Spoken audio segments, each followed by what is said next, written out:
Everyone, of course, back here, we've got Bob. We're going to be going into some exciting stuff today, mainly relating the services that LED provides. Today, we're going to focus on the marijuana part and the growing lights. But first things first, Bob, how are you? I'm okay, Jason. Thanks for having me. How are you? Oh, good. I'm good. No complaints.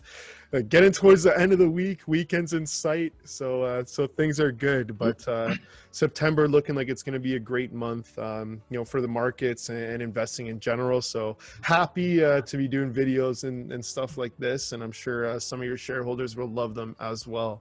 Do you want to maybe give a little intro, maybe just to obviously that product? In the past, we haven't really talked too much about it, but do you want to give a very high level, kind of what it is and obviously the goals of the lights? The first thing I like to tell everybody is that lighting sets the potential for your crop.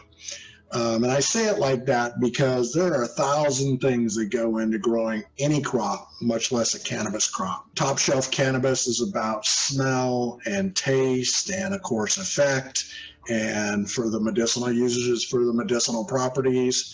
Lighting sets the potential for that. So we've worked for about 15 years to come up with the intensity, the spectrum formula, and the distribution for common growers in our lighting fixtures. And then it's the other 100, if not 1,000 things that go into a great crop, both in terms of the quality of the crop, the phytochemical content, and also the yield of the crop, the actual amount of product you get. And the reason I do say it that way is LEDs are still relatively new and they got a horrible black eye at first. A lot of cheap stuff out there, a lot of bad information. So when crops would go bad, it was easiest to blame the newcomer on the block, and it happened to be the LED. And there's still some of that going on. So that's the reason I bring up that it sets a potential for the crop, but the growers are going to have to do the rest of the work. Yeah, just curious, and obviously we'll get into it in way more detail. What's what are some of the differences you've seen, if you've got any of the like analytical kind of stats? Obviously how much can having these LEDs really benefit the crop? What's the potential? What have you seen? Well, it's actually about the spectrum. So in the early days of LEDs, you've probably seen them blurple, purple and pink outputs. That was the LEDs were being created with red and blue light. And based upon I kid you not, 1908 or 1910 biology review of chlorophyll A and chlorophyll B and the peaks of those two receptors in plants. And so everybody at the time, the LEDs first hit the market for grow lights, were just putting out red and blue LEDs. And we found that plants were coming up short in phytochemical content. And by phytochemical content, I do mean cannabinoids, flavonoids, terpenes. Anybody in the cannabis world right now will tell you that the difference between top shelf and burying it in the backyard or burning it in a bonfire is terpenes. They want the stickiest and smelliest and they call it dank bud that you can get. And that's the difference between selling your stuff and having a glut. And I'm sure you're familiar with states reporting excess of cannabis that can't be sold. And that is partially why. So talk me through, for someone that might be watching this who goes, well, I can just plant one of these in my backyard and just have the sunlight. What's the difference between, just putting something in your backyard and using an LED? Like, talk me through, what are the stats? Like, if I'm used to getting, a pound or something, whatever the measurement is, how much more can I expect? Or have you seen? And obviously there's a lot of factors, but just what are some of the stats you've seen? Wow, you set me up. So, okay. First of all, I've never seen an indoor grow yield what an outdoor grow will yield. Indoor grows tend to be quite a bit higher quality because it's considered the buzzword now, and it's a cool buzzword. It's controlled environment agriculture, CEA. And so we're controlling the exact spectrum, the exact timing of the light, when it comes on, when it goes off, when your plants wake up, when they go to sleep. Whereas outdoors, there are a lot of environmental factors in which you have no control over. However, outdoors, the sun reflects and refracts off of absolutely everything.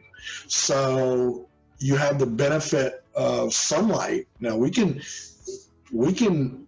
put out as many photons as the sun does, but we cannot provide all the reflectives and the refractives that exist in the outdoors. The light bounces off of everything. It's absorbed by almost everything.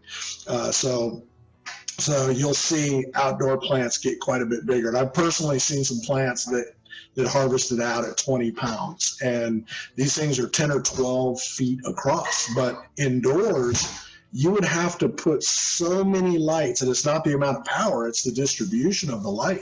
You'd have to put so many lights at an indoor grow to produce that same plant with good high quality that you couldn't afford the lights. So those are the basic differences. How much more can they benefit from using LED lights compared to the normal? And then another question, I guess, like the hypothetical, if I had two plants in my basement, one of them was just using the standard light, one was using Light Engine Designs LEDs, and of course results may vary, but curious what you've seen in terms of, yep, this plant grew 20% bigger, had a 20% increase in yield, or whatever the simple numbers that way, I guess, for some people. Okay, you're going to quantify and qualify the differences. Yeah. That's fine. We generally do get larger yields. That varies, and it's very subjective. Like I said, it's not just about the light, although with our light, we've done many, let's put it this way, we've done many side by side with both our competitors' lights, and also high pressure sodium lights, and we have never lost a side by side. And that in terms of weight, in terms of quality. And that's in blind taste tests and blind smell tests as well. I probably shouldn't say this because I would like this to be our next little marketing hook. You ever see a plant, you put plants in a window and they'll actually turn towards the sun, or they'll reorient their leaves to face the sun? Yeah, my sister's a huge green freak, so yeah, keep it going. Okay, all right. Well, that is a function called heliotropism, and that's the plant's ability to reorient itself to take the most advantage of the light. Many, many times I've taken time-lapse videos where I'll have high pressure sodiums on one side of a comparison and then our light on the other side, and the plants underneath the high pressure sodium will rock towards our light and reorient themselves to reach for our light. And my marketing hook was going to be, let your plants decide. So now I just gave it away and I won't be able to use it. Somebody else is going to trademark it, right? No, you'll be fine. So here, just a very easy 2 sentences, side-by-side comparison. Just talk about, and again, the early, I guess, for people, obviously, there's results may vary, like you said, but the exact side-by-side using the same everything except for light, you've seen in upwards of what percentage of size difference? We have seen 1.62 grams per watt with 1,000 watts of our light, which means that we're getting 1,620 grams, which is over 3 pounds. The same 1,000 watts on a high pressure sodium will, in the same plot, and it's about a 5x5 plot, 6x6, The same plot will yield anywhere from 1.5 to 2 pounds as a rule. So it can be huge. Now, I have people that just right out of the chute, they'll get 0.8 grams per watt with our light because they haven't figured out how to grow with LEDs yet. And there is a specific way to grow with LEDs. You have to account for various factors of the light.